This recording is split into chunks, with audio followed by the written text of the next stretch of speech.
कि चुनाव के समय भी उन्होंने असलियत को मंजूर किया था जनता के बीच में जाके कि कांग्रेस के नेता अपना घर भरने का काम करेंगे। उस गोगी ने फिर सच्चाई बोली है, उस समय भी सच्चाई बोली थी, अब फिर सच्चाई बोली है कि बापू बेटे ने जो इस कांग्रेस पार्टी को डुबोने का काम किया है। कहीं भी आज नहीं है। 26 तारीख को मैंने 3 दिन पहले ही बताया था, 26 तारीख को रैक लगेगा।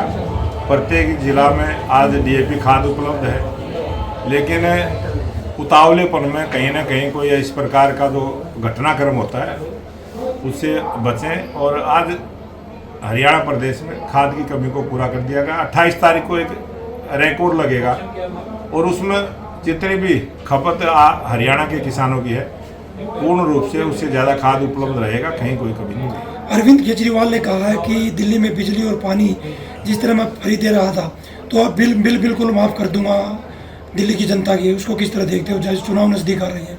अच्छी बात है, जनता को जो सुविधा सरकार देती है उसका हम स्वागत करते हैं। सर, पराली जलाने के मामले में लगातार आतिशी सिंह हरियाणा सरकार पर हमलावर होती हुई नजर आ रही है। उन्होंने कहा कि हरियाणा के किसानों के कारण ही अब की बार दिल्ली का जो एयर क्वालिटी इंडेक्स है वो लगातार बढ़ रहा है। दिल्ली में सांस लेने में दिक्कत है, वो हरियाणा और पंजाब के जो खासकर पश्चिमी उत्तर प्रदेश के जो किसान हैं वो उसमें बड़ी खलल है वो डाल रहे हैं। आप एक अच्छे जागरूक चैनल के पत्रकार हैं, वैज्ञानिक रूप से भी सैद्धांतिक रूप से भी। आज हम सोनीपत में हैं, जब आपने ये प्रश्न किया है क्या आपको यहाँ कोई सांस लेने में कोई दिक्कत महसूस हो रही है? अगर सोनीपत का किसान पोल्यूशन पैदा करेगा, यहाँ कोई पोल्यूशन होगा तो सबसे पहले उसका सामना सोनीपत के किसान को ही करना पड़ेगा। आज हमारे देश का किसान, प्रदेश का किसान पूरी तरह से जागरूक किसान है। और जो आम आदमी पार्टी की सरकार दिल्ली में जिस प्रकार की बयानबाजी आतिशी करती है वो एक राजनीति से प्रेरित होकर गुमराह करने का, झूठ बोलने का काम करती है। आज सबसे भ्रष्ट पार्टी आम आदमी पार्टी की जो दिल्ली में सरकार है, सबसे ज़्यादा झूठ बोलने वाली पार्टी, झूठे आरोप लगाने वाली पार्टी, इस प्रकार का उनका नेचर बन गया है। उनका जब भी कोई बात आती है, कोई संकट आता है तो दूसरे को दोषी ठहराने का काम करते हैं और अपनी जिम्मेवारी को जिम्मेवारी ना मानते हुए गैर जिम्मेदाराना ढंग से बयानबाजी करते हैं। सर क्या तो मैं निवेदन करूंगा कि समाधान की तरफ बढ़े, वैज्ञानिक ढंग से उसके ऊपर बढ़े। और मैं आपके चैनल के माध्यम से बताना चाहता हूं, जो सर्वोच्च न्यायालय में रिपोर्ट दी गई है, वैज्ञानिकों के द्वारा रिपोर्ट गई है कि पराली का जो पोल्यूशन है, जो मापदंड उन्होंने किया, 1% से लेकर 4% तक की भागीदारी मिली है। और आज तक भी किसान को ही सुर्खियों में रखते हैं कि किसान की पराली की वजह से ऐसा हो रहा है। आज हरियाणा का किसान जागरूक किसान है। आज प्रति एकड़ 7,000 रुपये में पराली बिकती है, 7,000 से 10,000 रुपये में बिकती है।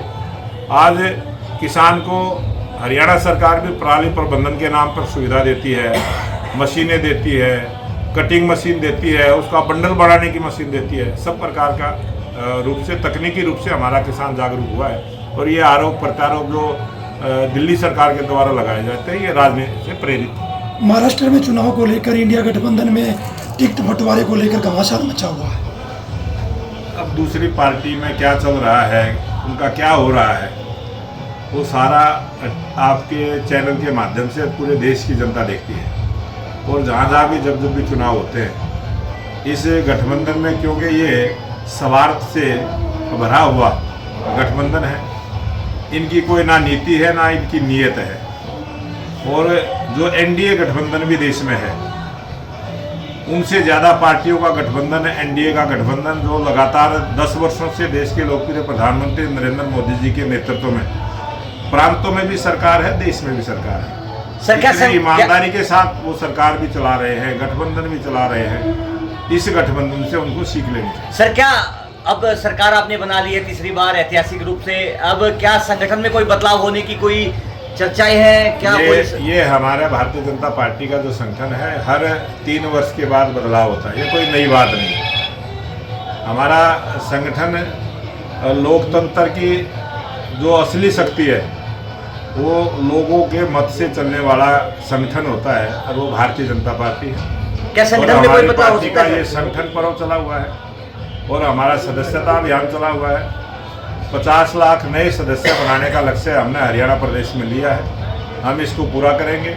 हमारे सभी विधायक, सभी हमारे चुनाव लड़े हुए प्रतिनिधि, हमारे सभी सांसद, हमारे चेयरमैन, हमारे सभी जो समर्थक सरपंच हैं, ब्लॉक समिति के मेंबर हैं, जिला परिषद के मेंबर हैं और हमारे जो पार्टी के पदाधिकारी हैं, चाहे वो मंडल का है, चाहे वो शक्ति केंद्र का है, चाहे वो बूथ का प्रमुख है, नीचे तक हमारा संगठन मजबूती के साथ नई सदस्यता करेगा और उसमें युवाओं की भी भागीदारी रहेगी, महिलाओं की भी रहेगी, किसानों की भी रहेगी, व्यापारियों की भी रहेगी।